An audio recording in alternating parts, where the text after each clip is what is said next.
What's up, guys? It's me, Jeremy, and today I'm going to be bringing you guys another mid to late game commentary. So we start off about 22 minutes into the game, and if you look at the kills as well as the towers, this game is ridiculously close. And so on our team, Jarvan has the majority of the gold, and on the opponent's team, the Corki has the majority of the gold. So we see Corki by himself here, so we actually try to make a play on the Corki, but of course he has his Valkyrie to get away. No big deal. Although he was potentially out of position, we don't really commit very hard to it, so whatever. Anyways, we're just kind of not doing much, trying to prepare and set up for hopefully team fight. We see Corki a little bit out of position here. Jarvan goes in for the initiation, gets a solid knockup. Very good ultimate, but Lee Sin gets a very good kick. I try to go in, kill the Corki, and I turn to Lee Sin, but then actually the rest of the opponent's team comes in, especially with the Lulu's teleport. So now we're just thinking, oh my god, that was a really bad fight, because you notice our Tristana, our Warwick aren't here, and we initiated without them. 3 into what we thought was a 3 versus 3, but it ended up being a 3 versus 5. So we end up dying.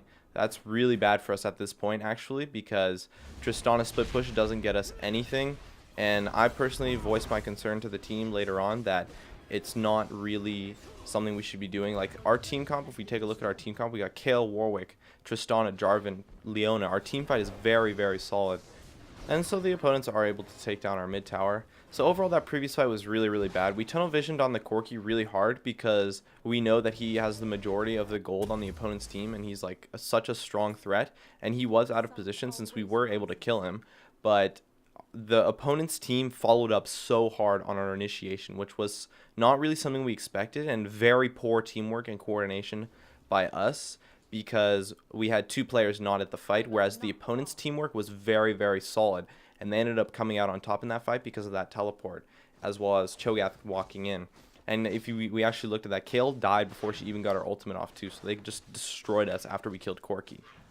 And so now we're trying to like just set up for another team fight. Like even though we know we lost that fight, like we're just thinking, oh, the only reason why we lost that fight was because it was 3v5, right? So it's like reasonable to still assume that we can win a team fight because they only got 1 tower off of that team fight and possibly a dragon. But we're still fairly confident in our abilities, since overall our communication throughout the game as well as morale has stayed fairly high. Like there hasn't really been any raging or negative attitudes or anything like that. And so even though we did lose the fight, now we see Lee Sin and Cho'Gath are trying to close in on Tristana, but since we have players mid lane, we're actually trying to look for a collapse here. But the other players see it coming, the opponents see it coming, so obviously they just back off. And even though Lee Sin gets a little bit close here, we still have pretty much no chance of getting in range. And since Jarvan, if he initiated onto Lee Sin there, that'd be really bad. Like he would just dive in so hard, and the rest of the team wouldn't be able to follow up, as well as we see Kayle top. So we're just going to try to disengage this fight. It could be a potentially very poor fight. So we really cannot fight without Kayle, as well as we just need all 5 players. And so we disengage that fight. And you know, when it comes to disengaging fights, you really have to like see the fight before it happens. And so that's what we were able to do there. And then of course, since Kayle's top, we know that we can't fight that. So we just back off immediately without even trying to poke or anything like that. Because when you try to poke, like you're putting yourself in range to be initiated on, which is really, really poor and could potentially cost your ability to disengage fights. So we're still thinking we just need a group. We got to get that teamwork going, because right now, so far, the opponents have outplayed us in terms of teamwork. And so that's what we're trying to focus on. You can see myself as well as Warwick. We're just trying to get the team together. And so now we're starting to finally mesh together. Our lanes are fairly pushed out. We think about trying to gank the Corki, but what we actually decided to do instead was rotate mid, because we have a very significant creep wave mid. So our team rotates mid. Tristana and Kayle kind of go a little bit ahead, but they were able to get the tower. Tristana takes some poke. Kayle's actually a little bit overextended here, so Cho'Gath flashes in, and he tries to get a rupture. Very good rupture, but Kayle's able to flash out. Jarvan goes for a re-engage. I get my ult in to help Jarvan's dive. We kite for Cho'Gath, which works out really well. Jarvan sacrifices his life to get an amazing ultimate to knock up the enemy players, and we clean up, and that is an amazing fight for us. So because we see Corki bot, we're able to make that rotation mid, which ends up in us having the 4v5 fight. So now we outplayed the opponents in terms of teamwork, as well as Jarvan's re-engages were really, really solid. And so now we're just pushing here, of course, because you always want to try to capitalize objectively on fights you win, especially since we were able to win so significantly with so many players still having pretty much full health at the end of the fight. So we get the kill on Lee Sin. That's not really significant because we know we would still get the inhibitor anyways, regardless of killing the Lee Sin. But that last fight overall, really, really solid. Put us in a very, very good spot now, because we have an inhibitor, which is absolutely huge. Like in a close game, the first team that takes an inhibitor is really in a really good spot.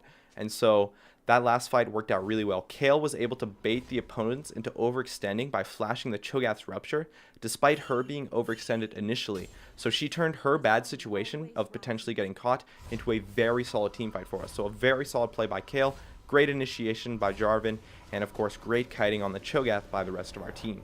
And so we're just going to back up and pretty much reap the spoils, buy all that good stuff. Prepare for Baron, of course, because potentially a counter Baron from the opponent's team, since we all back at the same time, a counter Baron is possible. But it's not really that likely, since we do see, of course, Lulu top, Corki mid, pushing lanes, and we did get the wards on Baron. So you always want to try to ward before you back as a support, since when you back, you get more wards, right? So why don't you just use the wards that you have in your inventory before you back if you can? And so that's what I did there. I was able to get the wards onto Baron, which were actually very important. It prevented a counter Baron from the opponents pretty much. And so we know after that last fight that we're pretty strong now. And after winning that last fight, we're very confident in our abilities. And so we're trying to group.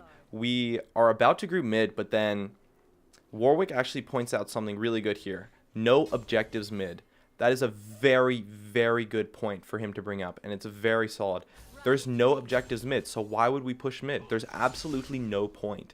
I mean, we are looking for a fight, but fighting over nothing is really, really bad. You always want to try to fight in a situation where if you win the fight, you can go and take an objective, because otherwise the fight actually doesn't get you that much.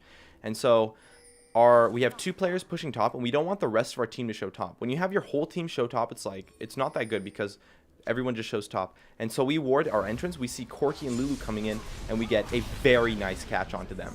Jarvan goes in, flashes after the Corki. There you go. That's 2 kills. And so because we didn't show top, that creates so much pressure in the surrounding jungle area.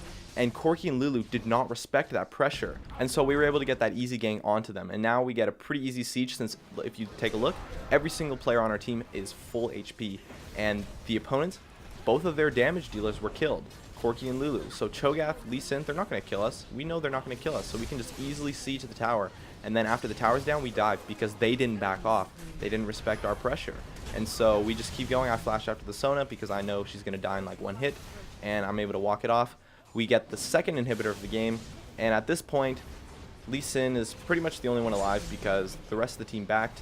And Lulu comes in after respawning, but once again, she's still squishy. We kill the Nexus turret, and eventually we push for game. And so that jungle play earlier was really, really solid in terms of putting us in a good situation. And overall, that first fight, transitioning into later on, as well as our very solid siege, eventually transitioned into us winning this game from coming from behind pretty much. Anyways, that was it for this commentary. I hope you guys enjoyed. I really like these kind of like short commentaries where I only go over like part of the game instead of like the whole full game, because I kind of find the whole full game is like there's very significant portions of the game where nothing really happens, and when you make a full game commentary, those parts end up being like really difficult to commentate, or at least, you know, kind of boring to watch. And so I don't really like that aspect of commentating.